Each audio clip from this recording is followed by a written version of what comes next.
Let's go. If you smell what the gauntlet is cooking.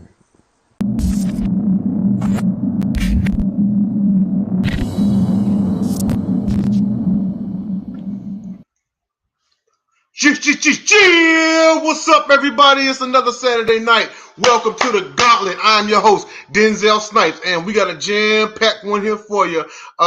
First of all, big shout out to everybody else on Sideline Sports. Score app for sponsoring us. Big shout out to our boy JT Shiesty. Come on back soon, you know what I'm saying? And before we keep the train pushing, let's go ahead and get the guys in here. Y'all know me and my whack dog intros, but here you go anyway. All the way live from the mean streets of Livonia, Michigan. The mean streets of Livonia, Detroit, Michigan. I thought he was sitting in a closet just now, but it's really something else. But he got a nice little display for you tonight. But come on in here, Dom DeRubeis. What's going on? Oh, wait. Yes. Gervin, Dinwiddie, Jay Rose, John Morant. Yes. That's Allen Iverson. That's Jalen Rose. And the yellow one you can't see. We're good. What's good? That's what's hot, man. Yeah, you know what I mean? And we most definitely going to address the dude that is in your name handle this week here in just a little bit. But also, let's get the second one in here all the way in. I think he's in Silver Springs, Maryland. He might be in no, he's in DC. He's in DC. But he's our favorite banker. He's our favorite. Your boy JJ Jenkins, aka the Underground King of R&B. Get on in here. yes. I call him the Underground King. I call him the Underground King of R&B, no cap, because like you should really see the debates between me and him and some others behind some of the classics in R&B. But let me be 100% honest, JoJo. Before you told, and I mean, like I didn't know because like we had this conversation the other night. I didn't know that you were of an alternative lifestyle. We became snap friends. I saw you singing all that R&B. I'm like, oh, okay. Now I see. Like, it ain't no way. Nobody loves R&B that much. Listen, when I was 4 or 5 years old, when we used to take the trips down to North Carolina, my dad had us listening to the Stylistics, to the Temptations, all of that. Shout out to our parents for having great taste in music. Al Green, yes, absolutely. Mm-hmm. And so, like, even now when you get down and stuff, sometimes if I'm at home and I just cleaning up, them old songs just make it easier just to get I through spent the day. 2 whole days at work this week and didn't listen to anything that wasn't 1950 to 1965. Yes. Frankie Valley. I'll go on like a 80s R&B binge, man. Like I'll throw Anita Baker on, I'll throw Sade on. Like, bro, that whole first Anita Baker album is fire. Yes. Rapture is a certified. I was going to go see her, but the tickets were $150 and they sold out in 5 minutes. Wow. And she's been retired for how long? Right. Man, that's crazy. I didn't even know they were on sale. Someone was like, hey, Anita Baker's coming to town. Went and looked, sold out. I'm like, I sure would have gotten rip roaring drunk and went and gone see some Anita Baker. Before we continue, so we were in a small discussion backstage, and I just want to let everyone know out there, okay? If you look at my name handle, yes, cauliflower is compared to fart as a vegetable. It's bland. It is bland as Sonic food. Yes, I said it. He said bland as Sonic food. I actually Sonic ain't that bland. You have to season it well. If you season it well, it's the bomb. My best friend, he made. Yeah, you got to get pepper, something spicy, some garlic powder. You're right, garlic powder, cheese. I mean, it's a flour. I mean, were you gonna eat plain ass steamed broccoli with no salt or pepper or butter? Broccoli naturally has more flavor to it, man. I mean, you could throw some, But I'm saying, like, to your point, like we were supposed to put it in the oven, and we ended up taking a piece of it just to because we were trying to get a little hungry. So damn good, we ate the whole thing. Didn't even put it in the oven, but it's the way you seasoned it, and it was lit. How about these MFers out there trying to puree cauliflower and tell me it's mashed potatoes? What? All of y'all doing that? go to hell. Although all y'all throwing buffalo wing sauce on cauliflower and trying to pass that off, follow them to hell. Well, you'd eat some cauliflower with wing sauce on it, though. Whoa, bro, I'm a wing connoisseur. One thing we are not fit to do tonight Okay, is disrespect. okay. That's I'm fair. about to sit here and say, bro, you don't mess with the wings now. Them wings. Okay, that's fair. You're right. I'm You're trying to tell right. you something. Some of my best food nights came from eating some motherfucking wings, bro. Them wings, when them wings be hitting. I went to B-Dubs and got a beer Man. and some buffalo chips. I don't get wings at B-Dubs anymore. I don't even go to Buffalo Wild Wings anymore, honestly. My buddy that I golf with, he lives up there. But anyways, let's go. Yeah, we're gonna start this off with, of course, everyone's favorite Sports Morons of the Week, where we highlight the verbal Darwin Award winners of the week. So, Tyler, man, you got something to say? Are you guys kidding me? Are you guys kidding me?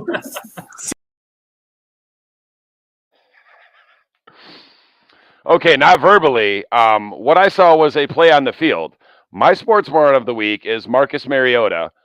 On the Falcons' opening drive, he had like an 8-yard scramble. He dove into the end zone for a touchdown. So apparently this man just doesn't want to play football. He's only going to play for 4, 5, 6 games, and he's diving into the end zone and doing a somersault for a touchdown in the preseason. So I guess he's cutting that life expectancy for this season from 6 games down to 4. But go Desmond Ridder. That's all I got.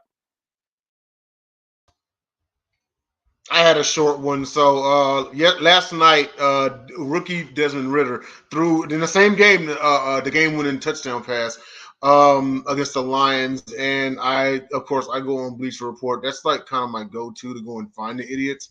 But I go on there and I start seeing these comments. Well, it wasn't a dime. He threw the winner. You know, that's what counts. He threw a win. He threw the winner. It's his first outing out there. Like, man, fans get so impatient.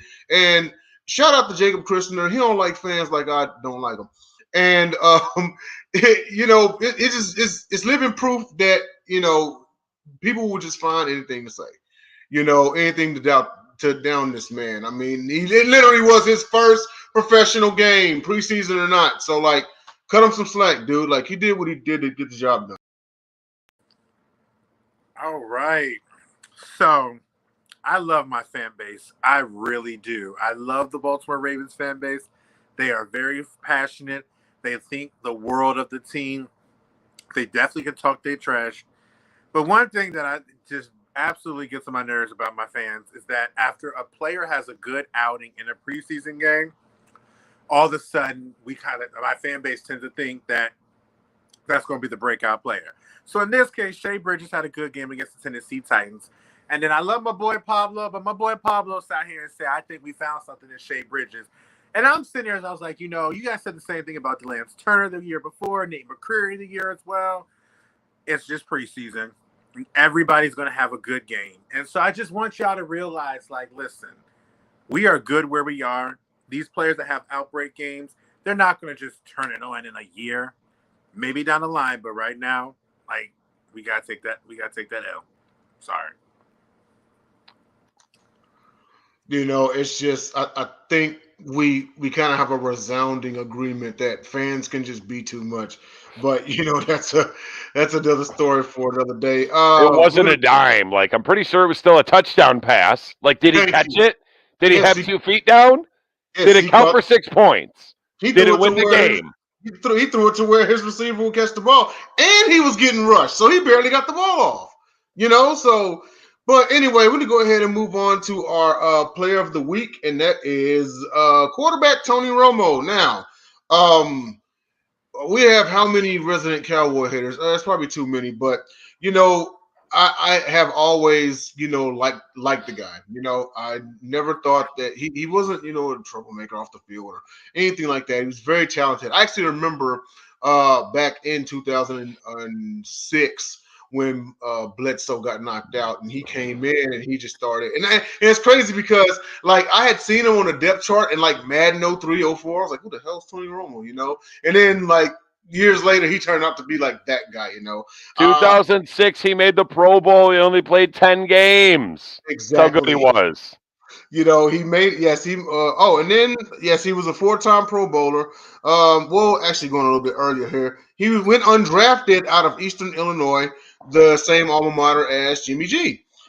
He played for the Dallas Cowboys his entire career. 4-time Pro Bowler, 06, 07, 09, and 14. Second team All-Pro in 2014. He was the NFL passer rating leader in 2014. He was the NFL completion percentage leader in 2014. And he's a winner of the Walter Payton Award. Threw for 240 touchdown passes to 117 picks in his career. Career completion percentage good for 65.3%.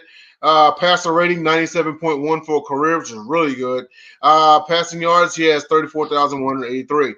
I don't know about you, JJ, or you, Dom, but I always felt like this man had the short end of the stick. I always kind of felt like Jones put He too had. much.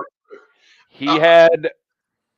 Oh, go ahead. I'll tell you when I get to my segment. Go ahead. I've always felt that Jones put too much faith in him. Like maybe he thought he was Brady or he thought he was Manning. The O-line was trash, which meant the run game was trash. Yes.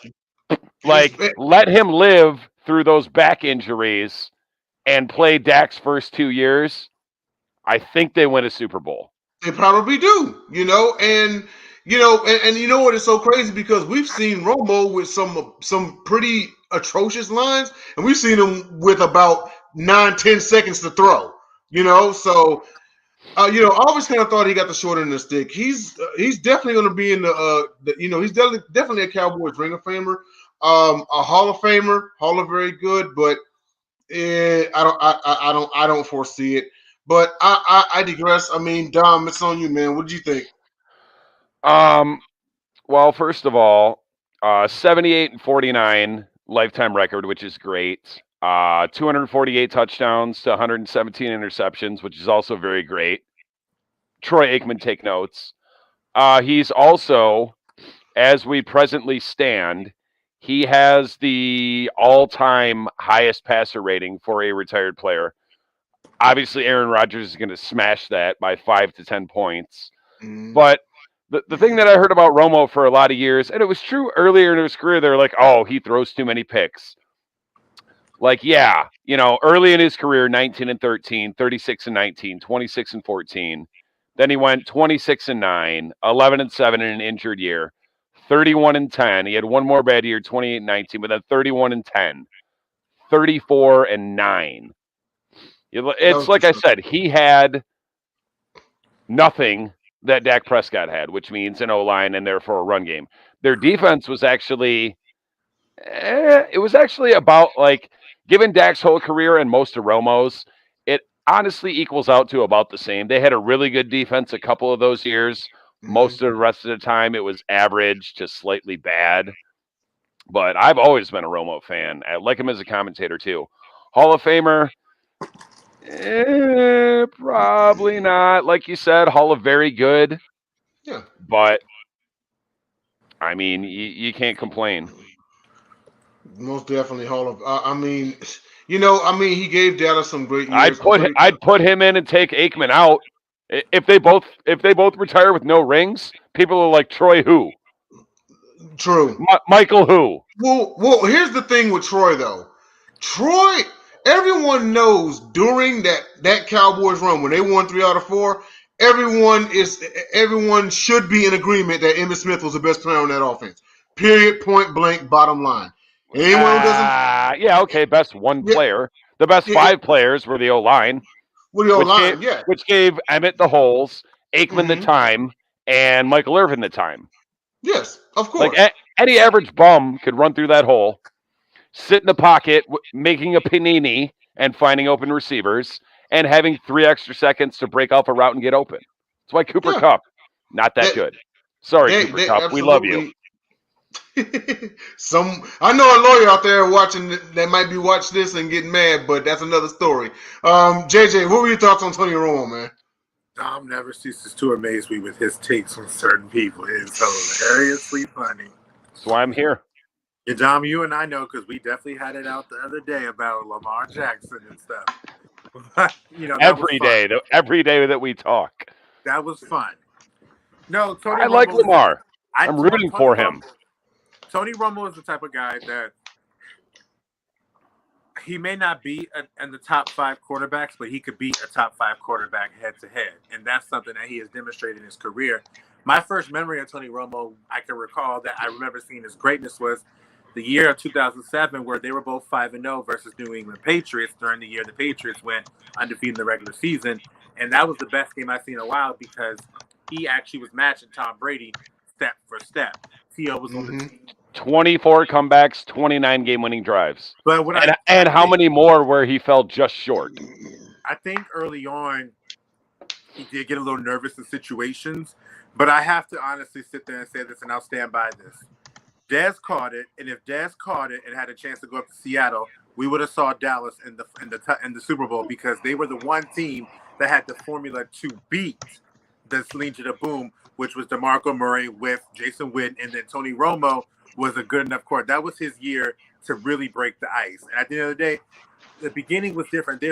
He elevated his team, and I remember Tony Romo's career for me has always been centered around one game. Broncos versus Cowboys when they lost 2013 54-51. They were going back to back to back to back to back to back, and he was killing them. He was lighting them up. Peyton Manning had to match him, but then that's how Tony Romo's career gives you greatness and everything. He just made one mistake. I thought you were going to say the game where he was the holder and he buffed the hold. You know, my takes. That was years before this game. We had. Oh, it was. I'm talking about this. That was like his first or second year at being a quarterback. I'm talking about right in that game because when he threw that one pick, that's always been the defining moment of his career. He has. And when is the quarterback anymore the holder? It's always the punter. He's always got a chance to get to the hump, but has never gotten over the hump, and that has always been a thing. But I'm a big Romo fan. And I don't think he was as bad as people wanted to be. He was just an easy target because he was Jerry Jones's prize jewel, and he did have really deep ties with him. So I think it wasn't more Jerry putting too much faith in him. I think Jerry's bravado of always talking about we're this dominant because with Tony Romo's here, and Tony Romo's my quarterback. He's this great person. The bravado was a little too much more for Tony Romo to handle when he should just let Tony Romo be Tony Romo. Like, if you let Tony Romo be Tony Romo and not have all that bravado to it, I could see a Super Bowl for Tony Romo with those Cowboys teams that he's had. Right. Yeah. Dez did catch it, but also that was a pass interference on Brandon Pettigrew. And as far as the karma, but that's not what we lost the game. It was a PI, but we lost the game. As far as the Broncos game that you talk about, JJ, my take on it always has been, first of all, not a lot of people talk about this, but Romo actually outpassed Manning that game. Second, so it was actually Manning chasing him. He was getting Manning. He was giving it to him. He was lighting him up. Yeah, he outpassed Manning that game. You know, no one talks about that, though. And Manning the second had to catch up to him. He wasn't trying to catch Manning. Manning was trying to keep up with him. Exactly. You know, and number two, and this is the thing that I've always said is everyone talks about, oh, Romo blew it. He threw the ill-fated interception. But last I checked, Romo didn't give up 48 points. And this is what I keep talking about with fans. Stop absolving the defense and then just throwing blind blame on the quarterback. It more often than not, and a lot of the time it should fall on the quarterback. But if the quarterback makes one bad play, throws one bad pick, whatever. But like you said, 48 points. Yeah, and you know what? Here's the thing. That's Matt Stafford in Detroit. Did Matt Stafford throw some bad picks that cost us games? Sure. Did he also go out there and have to overcome giving up 35 points? Yes. Did he do that a lot? Yes. The thing that you brought up, I think the thing about that particular situation in that game is that there were better options people felt like they could have done because he really didn't need to have that chunk play right then and there because they had the lead. Or they were behind, but they were rolling down the field. They could have methodically got down there and probably scored. Oh, like Dak in the playoff game last year? I think they got caught up. No, I don't know what you're talking about right there. I think they got caught up in that showcase, so he was trying to do a little too much. And if he just quarterbacks get ahead of themselves sometimes, some of them have to reel it in. And at that moment, I don't think he reeled it in because there were better options. He was trying to get chunk for chunk. And you know what? This is why I say the things I do about Dak Prescott, because I don't want to see Dak Prescott suffer the same fate as Tony Romo. We all know that I do. if you put up, we know, Dom. We all know that if you put up 48 points, that's more than enough to win the game. There should be no reason why you put up 40 points and you lose. Unless your defense is absolute trash, putting up 28 points should be enough. If you can lead your offense to 4 touchdowns and your defense can't stop the other team from scoring 4 touchdowns, because if you give up 28 points per game for a season, that's got your defense in the bottom 5. Probably, yeah. Maybe bottom 3. If you could score 28 points and your defense can't stop them, that's on the defense. Listen, What are we drinking tonight? Oh, wait, wrong show? Lemon drop bang and vodka. It's delicious. A little sweet, but delicious. Go ahead, JJ. No, I was because honestly, No, wait, wrong show? I'm the type of person. I am accustomed Thursday for that? My team's keeping people under 20 points. That's kind of been my little bar note because. Oh yeah, Trent Dilfer. We didn't even really talk about Trent Dilfer, but you know, should be. I was picking recent. How many points did he put up per week? Typically 20. How many points did that offense score? Let me go look. It was Jamal Lewis and Shannon Sharp and Quadra Ishmael for a time or two. Shannon Sharp is the most underrated tight end of all time. Oh, Big Play Shay was the man. That was my guy all day. Anything the Black and Mild and the Hennessy and the do-rag. You knew he was that. You knew he was that dude when he walked in, and Ray Lewis looked at him like family. He wasn't playing around with that stuff. He knew what Shay was all about because we played them plenty of times, and so it was always about that. But go back to say about the whole. I don't think Dak's going to be that way. I think they have a good team. We'll see. We are. Well, actually, you know what? We can discuss it a little bit more in this next topic that we got coming up. And that is, so I took the liberty of looking up the NFL preseason power rankings via Bleacher Report, and of course, I didn't do every team, but I did do the top 10. So coming in at 10 was Denver, 9 was Dallas, 8 Baltimore. Can I cuss? Hold on, Dom. Let me finish. What the F does a power ranking even mean? What does it mean? Oh, Dom, shush just because you ain't never been up there. Let them have some fun. Once upon a time, for a week, we cracked the top 20. Sorry, Jay, go ahead. 8's Baltimore, 7 Green Bay, 6 Chargers, 5 KC, 4 Tampa Bay, 3 Cincinnati, 2 Buffalo, 1 Los Angeles Rams. So my question, and we'll start with Dom. Do you agree with every one of them? Who should go lower and who should go higher? Chargers, move them down. I'm still trying. Because I literally Googled 2,000 Baltimore Ravens points per game. Guess what they showed me? The defense, they gave up 10. Yeah. I still can't. They will not show me. JoJo, you should know. Less than 20, I'm sure. You average 50. What are you talking about? I'm just playing. I'm down with most of it, other than the Baltimore Ravens offense is right now. I mean, it doesn't matter if you averaged 11. 11 is better than 10. I'm just saying. 10 points a game. That's silly. I can't remember off the top of my head, but it's like 15, 16. Yeah, Bleacher Report, dear Bleacher Report, ease up on the Chargers. I love Justin Herbert. We all love Justin Herbert, but get to the playoffs first. Then win a playoff game, which is a huge leap because Chargers going Charger. The only way they even make the playoffs is if they only Charger for 2 games in the middle of the season because they're either going to start out 1-4 or they're going to limp into and or miss the playoffs because they finished 1-4. The rest of it is fine, but just be easy on the Chargers.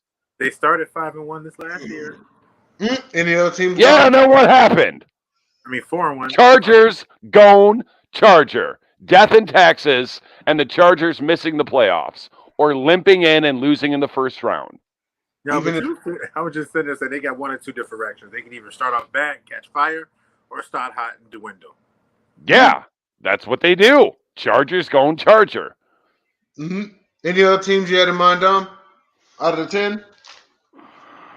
Tell me the 10 again real fast. Just boom, boom, boom, boom, boom. All right, from 10 to 1, Denver, Dallas, Baltimore, Green Bay, Denver, get out.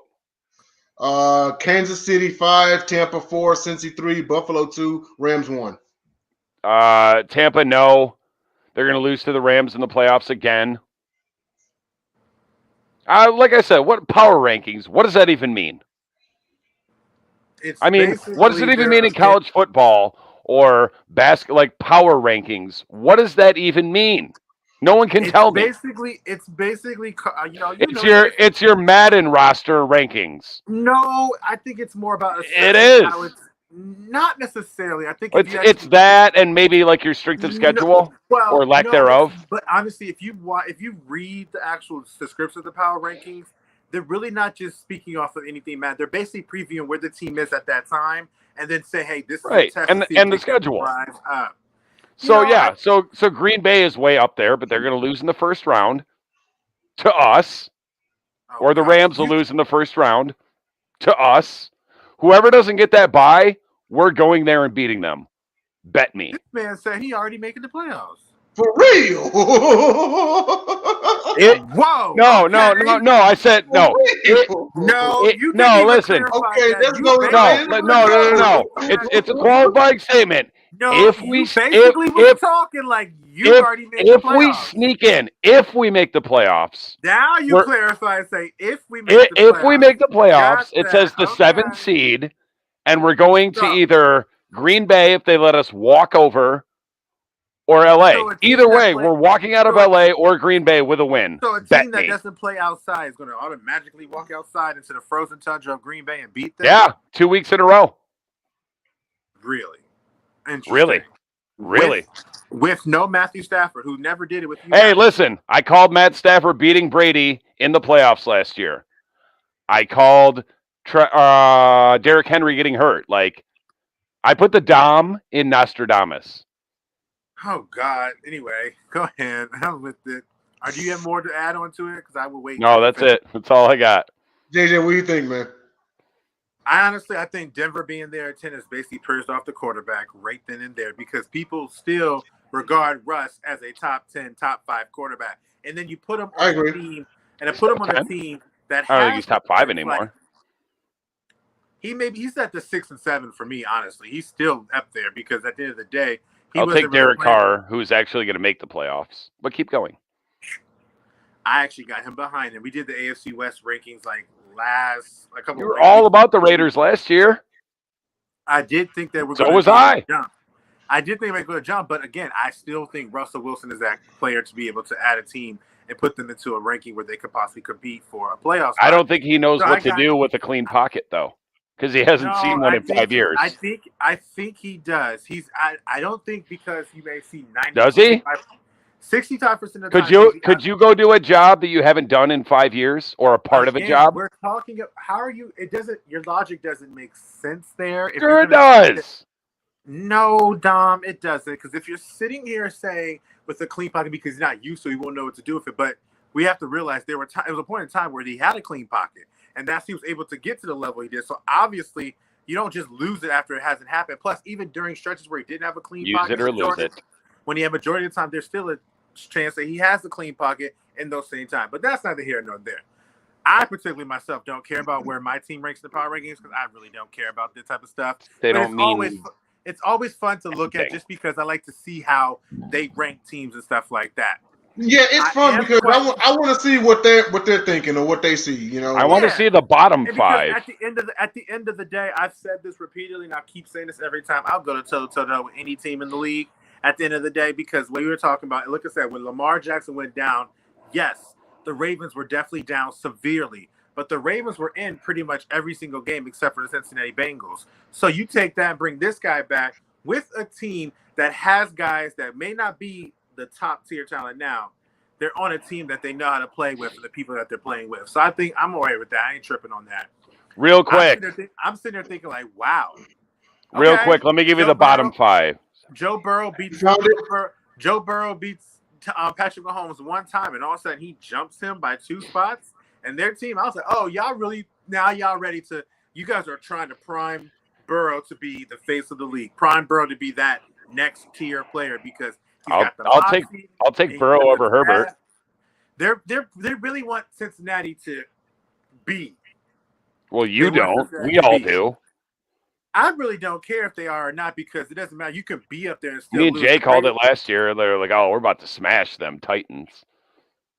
Bottom 5: Seattle, Chicago, Atlanta, Carolina, Houston. In Houston, yeah. Dang, they got no faith in Justin Fields with the new coach. He's awful. They have no receivers. They have no O-line. And Justin Fields is an Ohio State quarterback until proven otherwise. Which he pretty much graduated from there, so that's always going to stick. but yeah, I would say out of the 10, yeah, I definitely moved Denver out of there. I wish I could hear 11 through 15. I mean, oh wait, I can look. My bold prediction for the season was that Herbert was going to win MVP, but as a team, I got Baltimore better. So I would actually have Baltimore and the Chargers switch spots. The top 5, I have no problem with. I mean, I see Philly, Arizona, the Colts down in there in the 11 to 15. I can't put Denver out of there for any of them. You know what? You mentioned the Cardinals. I probably would put Cards at 10 with replacing Denver. Well, suffice to say, we are not having to worry about a starting quarterback getting to play a home game for the Super Bowl. Sorry, Kyler Murray. You're a midget, and you don't watch game film.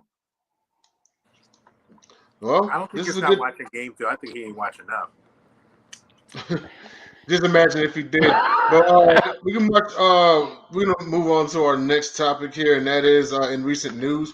Former running back Frank Gore charged with domestic violence. So this is via the Washington Post. 28-year-old woman from Miami accused him of forcibly dragging her through a casino. He's scheduled to appear in court for it on 17 October. Just this past June, he signed a one-day contract in June to retire a 49er. We all know, and we've talked. It seems like we're something's happening every other week with some player in domestic violence. But I mean, it's a bad look. It's a very bad look, especially for a dude who's in the top 10 all time in NFL rushing.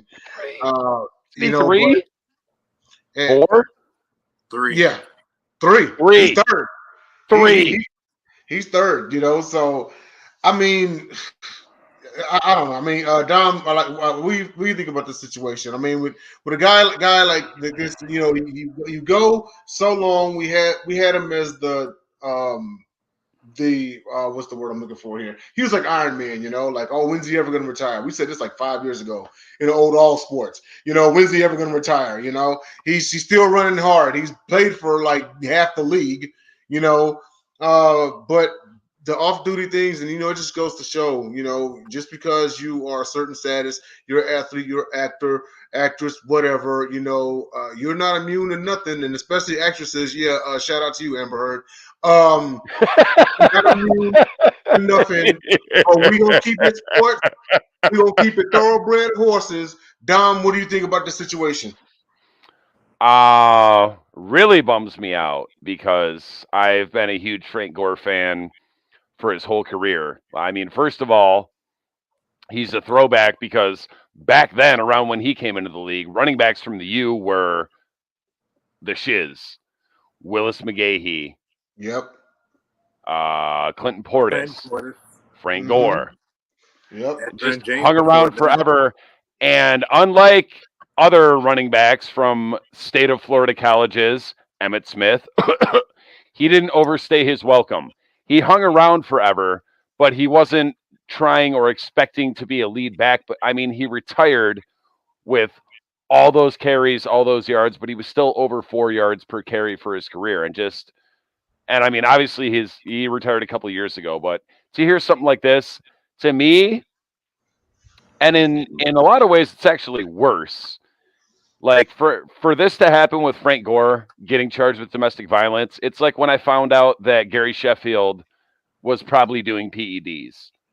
Like, Gary Sheffield's my favorite baseball player ever, But just to Shep, find that out, Shep's a bit of an ass, dude. Like I kind of he saw that is, coming. but I love him. I Love kind of saw that him. coming, you know. But Hanging out with Barry Bonds. But yeah, to find out that like an all-time great, and I mean, as far as I know, you never heard anything bad about Frank Gore off the field ever. And especially considering that he went to the U, like it's kind of surprising. Like he played the game the right way. And I mean, this doesn't even take away from his on the field accomplishments, but for something like this, it's just like, man, this like is a that, disappointment. yeah, really bummed me So out. you're no shade, and I love my Canes, but you really are kind of surprised about that. I mean, he is from the same school and the same team where there was a perverted tight end that played in Cleveland and Kellen Winslow Jr. Yep. So it's like at the end of the day, and what The is Canes were my first favorite college football team, though, in like '93. And what were we known as? Honestly, Miami's a party school, so I mean that's not either relevant to the conversation, but they're some rowdy boys and they some rowdy dudes, and I think Frank is from the country, and I do think it's just He's also from the all early man team. One thing I do about it's not just I think what I've seen that what makes people react so strongly is not just the fact that it's domestic abuse. It's also the description, like it's describing that he dragged the woman naked across the hall. And so at the end of the day, it's not only what it does, it brings shock to it because you're reading about somebody basically being manhandled. And the thing is, though, when you read the article, the details are vague because it just came out. Right. Unfortunately, even though it's not right, but this is how the world is that whether he's innocent or not, the initial shock of this situation is going to stick with more people than it may should if he's found innocent. It's like I think I'm a little tired because it's like every time it's like always somebody. We just got finished dealing with Deshaun Watson or coming to a close on his thing, and then here comes the Frank Gore situation, and then it's just like unfortunately in the NFL, when I look back at these cases, it's unfortunately mostly brothers. I can't really remember the last one. It's probably Deshaun Watson's camp that broke the story, hoping for a shorter appeal. Even more crazier is the fact of the matter is that domestic abuse is with the way they're talking about is here, and then yet the one that was kind of the most egregious one was Josh Brown, the kicker for the New York Giants, and to the point where his wife literally was running for her life for not being around him. And so it's like I just want this. Like I hate to say it, but the first thing in my mind came in, and we're a real TV show. I say it's like I was like, dang, another black man. Like, come on, like. At the end of the day, it's just don't even want to be associated with that. I mean, what that does for us, unfortunately, is if we can't really express our emotions for somebody that does something to hurt us because the minute we get angry, we're labeled to be reacting like that. Like them. Because to me, it's really obvious. A lot of these effers clearly did not listen to their Soldier Slim because you know what he said? If I got to beat you, then I don't need you. Let the next man do it. But to be honest with you, Dom, it's when domestic violence is specifically the character of feeling like when you get into an argument that you have to do this on somebody, you don't get like we always say our minds are most impressionable when we're young. So anything we see right there is imprinted on us. And I remember a situation where I did know someone who was beating girlfriends, and he said it because his dad did it and his grandfather did it. And that's unfortunately what we see a lot. It's messed up because that cycle, it tends to repeat. You would think like, oh, I witnessed that growing up. I would never do that. Yeah, exactly. It's like you said, JoJo, it's imprinted on you. Yeah. But, you just have to have it in you to break that cycle. Like, it's not that easy. But at the same time, it's like, my dad was a cheater. This is what makes men. You would think this is what makes men. And I've been a cheater. Whenever I see these situations, I always wish that I had a chance to really talk to somebody like Frank Gore and be like, bro, I get being mad about something. But when you're angry, you have to think about where you are as a person and who you are to the world or people around you. And because at the end of the day, it's not even that. It's just the older you grow, the take more a step back and the way you're supposed to learn. How are you able to survive in the NFL by adjusting to rules and regulations to being able to conform or trying to, keep yourself at a certain level? Apply that to the rest of your life because just the near notion of being about it you will have to now defend yourself to Right. someone because Right, of this yeah. Think about the particular situation. consequences. It's just And some people don't do whether that. you're- And we've whether all you're done that. innocent- Whether you're innocent or not, it's just the fact that you'll have to explain something about you that you really don't think people need to attach to you. My thing is, you were born a man. You grew up a man. Whether you were raised as a man or not, like at some point you realize, or it should click in, like this is what you do, even if you don't know what to do. And You that know what not to do. Like what's you don't. rough with You're this not one- always going to be a shining example. Don't be a What's rough with- cautionary tale. What's Right. rough with this one is like she was naked. So we'll see. Yeah. But it's like she was naked, which means good gracious. It's almost like real talk. Like when you think about when they're describing something like this, and I really hope, because the only thing that the police have said, hotel security and them itself did not observe serious injuries to her, but if she was at least indeed dragged, that's bad enough. And Right. it's like- I Yes, never it put is. my hands on a woman like The that. report says it was by her hair. Yes. Never put my hands on a woman like that. There's been 50 times where I wanted to, but I'm like, no, don't do it. Yeah, it's gonna look bad. Don't do it. And also, Don't do it. If we're talking professional sports as a whole, we just got off of Miles Bridges, Yeah. and now we're here, and it's like, Just don't do it. Dude, you saw the Major League Baseball made an example out of Trevor Bauer. He's going for how long? Probably forever. You know, Probably but- forever. But we do have to move on to the next topic, and that is I'm interested to hear your thoughts about this one. So earlier, Browns running back Kareem Hunt Violence. requested trade. You know what? I forgot all about that. Yeah, Browns that's why he's running in the back- situation he's in. Yep, he requested a trade, and the trade was denied by the team. My thoughts on this real quick before I pass it to Dom.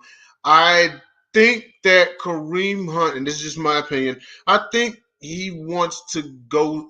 You know, I think he's tired of splitting carries, y'all. You know, he already Leading rusher as a rookie. yes, and that's my point. That's the thing. And then you beat him. When you hang on one second, hang on. When you have a rushing crown under your belt, you don't want to split too many carries with people. And everyone knows in Cleveland, the man is Nick Chubb. You know what I mean? He wants to go somewhere where he wants to be the alpha dog. And I mean, I'm not mad at that. I kind of feel like this is like the best recent years for the Browns. But yeah, I don't know. I mean, that's just my raw thoughts on it. I thought that I think that Kareem wants to go somewhere where he wants to be the man. He's still young. He can still get up there. Some of y'all probably have him better than Elliott right now. But Dom, what do you think about this situation? Well, like you said, the last time he was a lead back as a rookie from University of Toledo, the Glass City. Shout out to the 619. He won a rushing title as a rookie, and that was the last time like I said, last time he was a lead back. Then I don't remember what the specifics of it was, but I think it was the same kind of thing. He either hit a chick or like grabbed her by her hair, dragged her through somewhere. He got cut immediately. He got signed by the Browns, and now he's splitting carries with sorry, not sorry, Derrick Henry or whoever else. Jonathan Taylor, you're getting hurt. Nick Chubb's the best running back in the NFL. 5.3 yards per carry for his career. I'm not mad at Kareem Hunt for wanting to go back to somewhere and be the lead dog, but it's like you put yourself in this situation and you're not going to get that money splitting carries.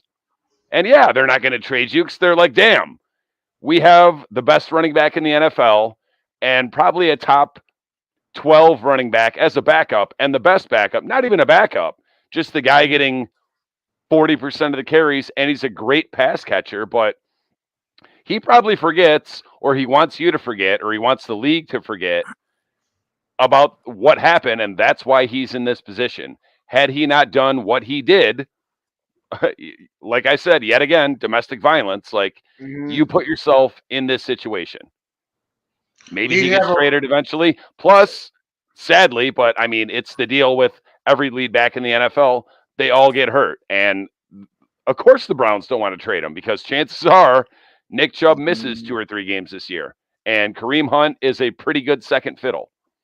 Yeah. But yeah, And it's on you, Kareem Hunt. but in playing devil's advocate, but Kareem Hunt, it's like, well, you just said it. I'm the lead dog. I don't want to go somewhere where I'm number 2 and I'm not a shell of myself. You know how like former number 1s, they end up a backup, but it's like 10 years later and they're shelling themselves. Kareem Hunt still has how many good years in him? He wants to spend Several. that as a lead. Plus, he's low mileage. Exactly. Yeah, he could go somewhere and be a great lead back for 3, 4, 5 more years.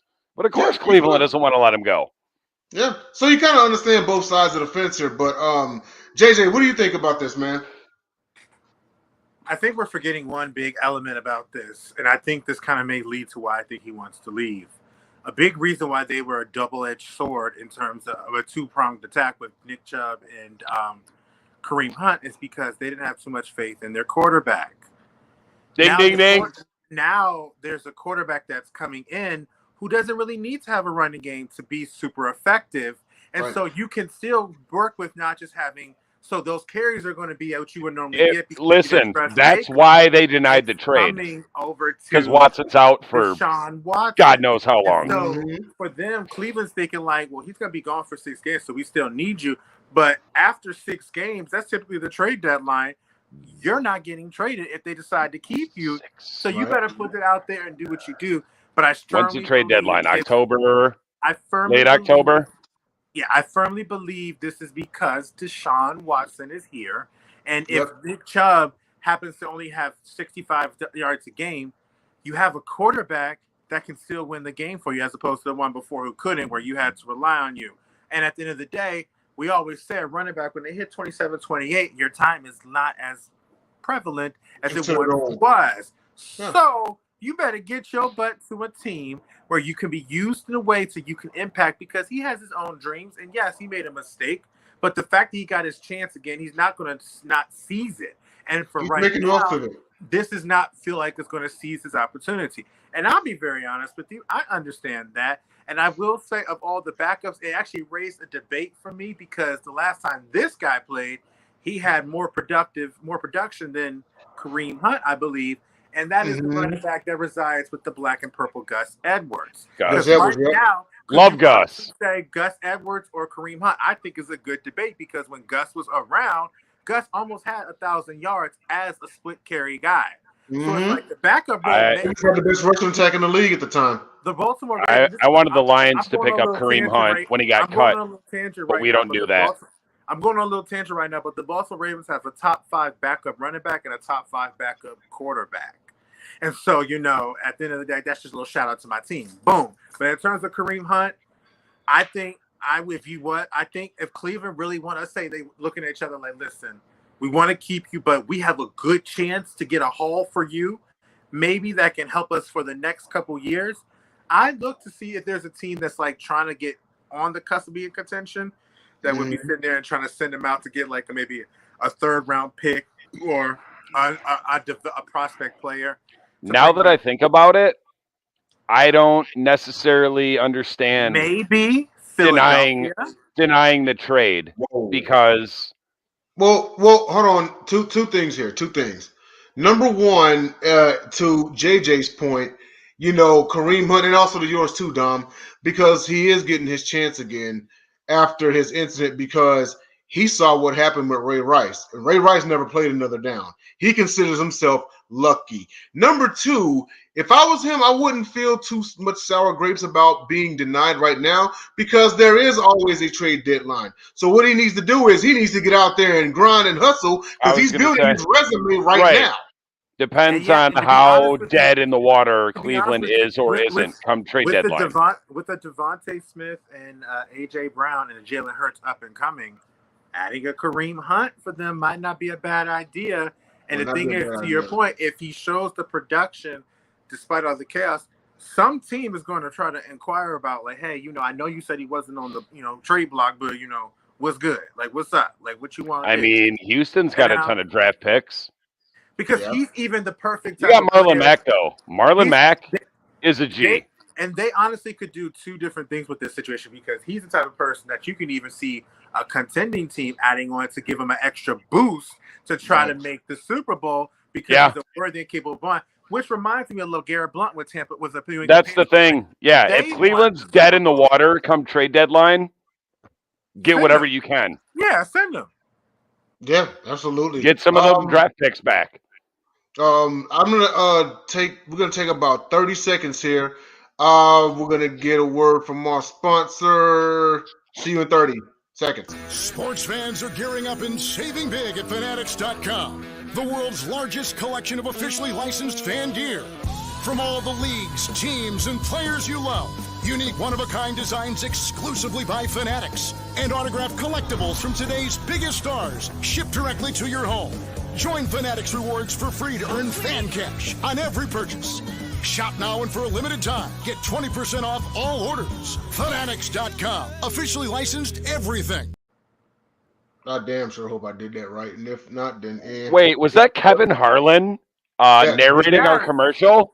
That sounded like Kevin Harlan. It did. That was Kevin Harlan. There's no one that sounds that much like Kevin Harlan except Kevin Harlan. Shout out to you, Kevin Harlan. Thanks for the narration on our commercial. But we're gonna get on to our next topic, just real quick. It's not necessarily breaking news that happened last night, but however, crisis averted.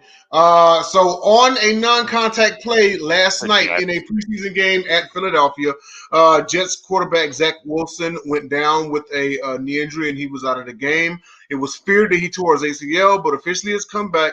He's got a slightly torn meniscus. He's only out 2 to 4 weeks. JJ, you heard something that said it was going to be 4, but the good news out of this is that it's not a torn ACL. So, I mean, that's really great for the young man. You know what? I've always said that, torn ACLs and torn quads and being wrestling fans, Dom, we've seen Triple H. He suffered 2 of these. They can be the scariest ones out there because you literally could be running, you make a cut and then that's it, So, yeah, exactly. So, I think that, the world kind of breathed a sigh of relief because whether you like the Jets or not, or what you think about Zach Wilson so far, you never want to see anyone get hurt. So, what do you think about this, Dom? I want to see the MRI of it because with the torn meniscus, it depends on if it's a partial tear or a complete tear. A complete tear, honestly, is better because they'll go in and repair it, and then you'll be, in something completely immobilized. But if it's a partial tear, like if it's like a piece off, that's actually worse. Mm-hmm. Because they're like, oh, it'll heal. You can walk on it, and you can do this in blah blah blah in 2 or 3 weeks. But I'd rather have it completely torn and they put it back together versus like it's a piece hanging off. But I mean, it's the Jets. Like, does it really matter? And I like Zach Wilson, although he's Sam Darnold 2.0 until proven otherwise. It would be. I mean, I'm with him on the hollering at MILFs, but. I mean, it sucks for them, but I think, I don't know. And I saw you say it last night, Jay, like, oh, it's Jimmy G time, but I don't know. Joe Flacco's there, and he was looking real good in camp, but I mean, it's the Jets. On the team? Jimmy G's just hanging out. Yeah. Well, that's Jimmy what I'm G's waiting. Jimmy G's waiting to get traded to a contender. Jimmy G's a winner. I don't think he has any sort of say as to where he gets traded. I wouldn't want to go to the Jets. But the Lions. How will I say Garoppolo to the Lions. If Joe Flacco does, I said it before.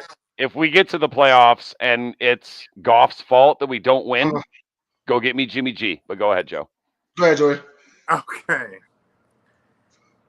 Okay. I like Zach Wilson. Yes, Dom. I'm sitting there just realizing anytime I started, you jumped in. I'm just like, oh gosh, just every time. I'm sorry. Every time. And I was just like, do I gotta yell? So let me stop. But anyway. You gotta yell. Joe Flacco. Be heard. If he does have a chance to get the start, it makes for a storyline because look who they play at first. You know, Joe Flacco gets the chance to go against Baltimore again. And a part of you actually kind of wants that because, you know, I'm not going to get on Flacco because I have got on Flacco for so many years and I'll just let that go. It's my boy. I had to mute him. Go ahead. So good. Oh, he's about to cut me off again. Boy, yeah, keep him I on was mute. supporting the mute. This whole thing was me supporting the mute. Okay. I deserved it.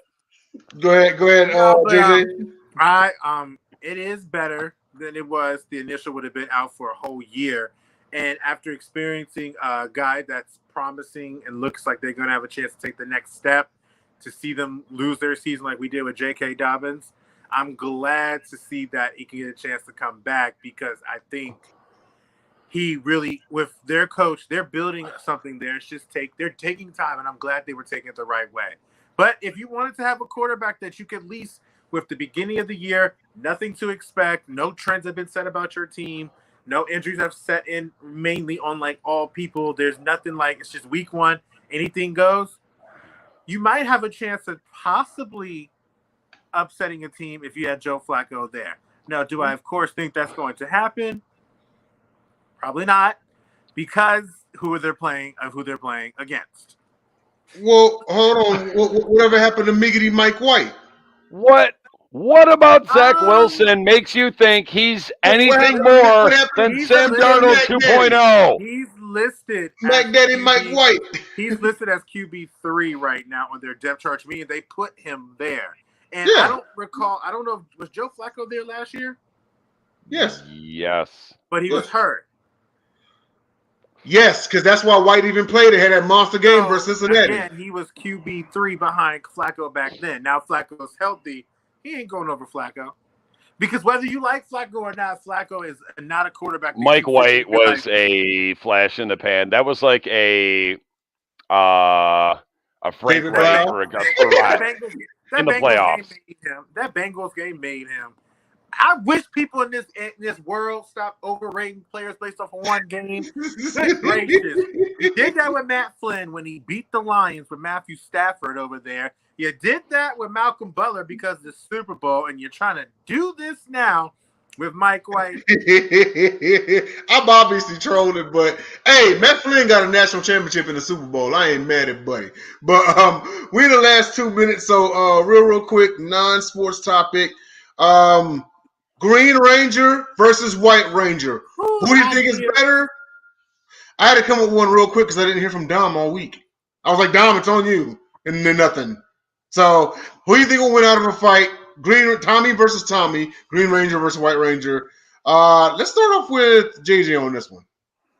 Well, of all the topics that you want to start me on where I actually have nothing to say, I've been waiting all show long to be second to talk about something from a sports topic, and you pick me on the one that I got nothing to say.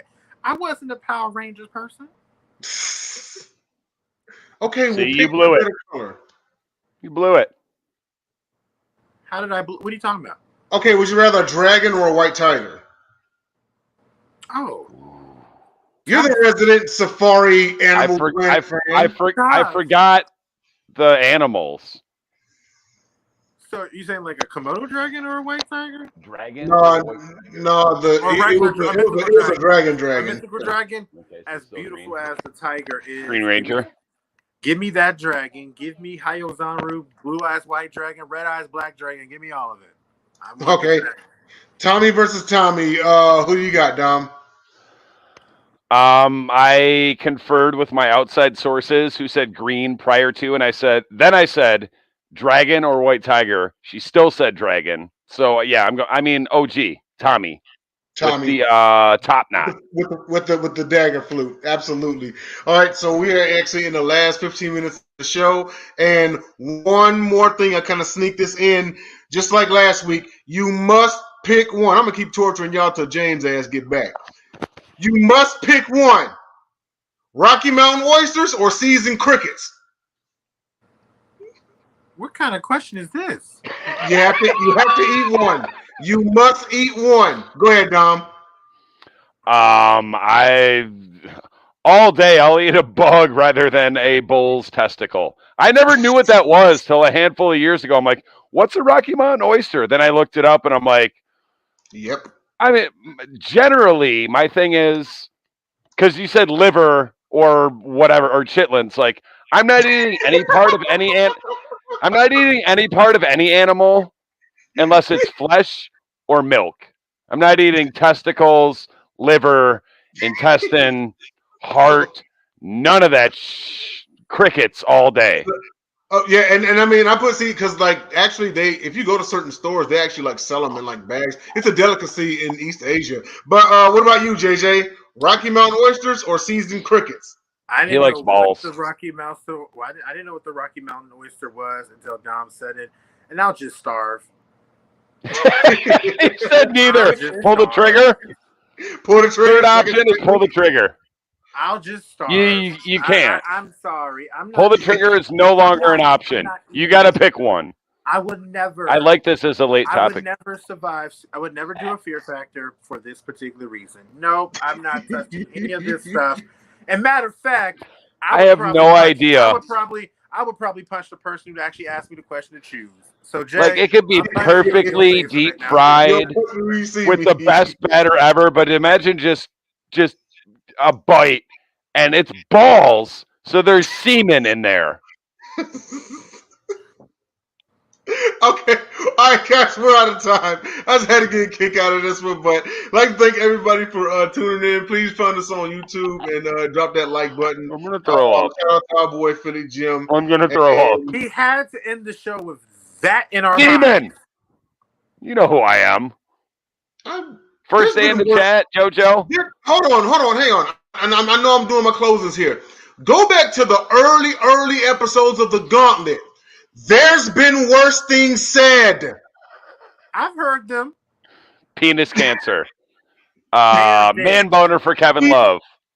Yeah. That's just the highlights. We get it. We got that. Thank you for everybody for tuning in to the Gauntlet, and we're gonna see you all next week for JJ Ravens aficionado and Oob Boo. Man, turn that around. There you go. And Sparkly this way though. Detroit Dom. I'm Denzel Snipes. See y'all next week.